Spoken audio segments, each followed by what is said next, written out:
Buongiorno a tutti, buon pomeriggio, buona domenica da Udine, dal Friuli come promesso.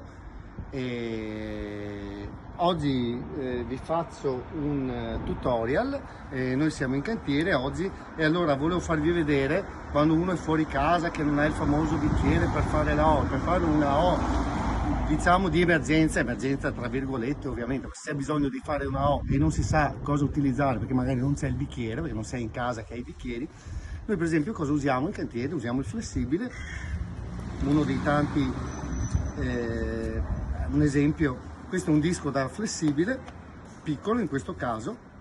Io voglio fare una O, vi faccio vedere che utilizzando il disco posso fare la O come ho fatto ieri con il bicchiere.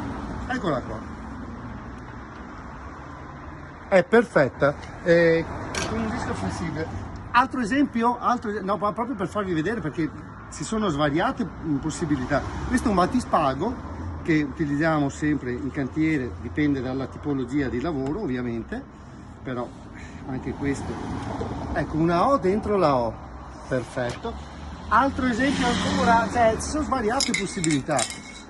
Purché sia un oggetto, mi raccomando, deve essere un oggetto di forma circolare, ok? Questa è una bomboletta spray blu segnale, ma non è importante, può essere anche rosso, giallo, non ha importanza, tanto la O viene comunque benissimo ugualmente. Adesso appoggiamo qua e facciamo un'altra O dentro la O.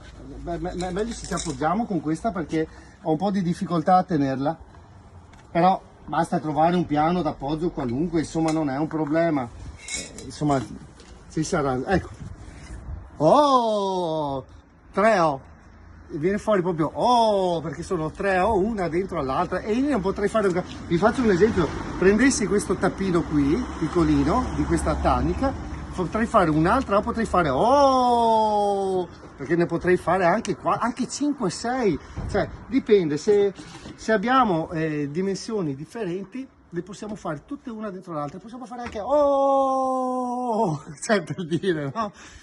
Quindi ecco, era comunque solo un video dimostrativo per farvi vedere che comunque se sei fuori casa e non hai il bicchiere, cioè ragazzi, ci vuole un po' di inventiva.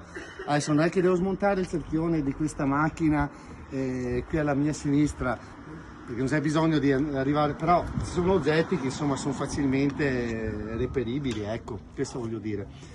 Grazie a tutti per l'attenzione. Vi auguro un buon proseguimento di domenica e buon fine settimana, ormai mi sembra, buon inizio settimana a tutti, diciamo così. Grazie per l'attenzione e al prossimo video.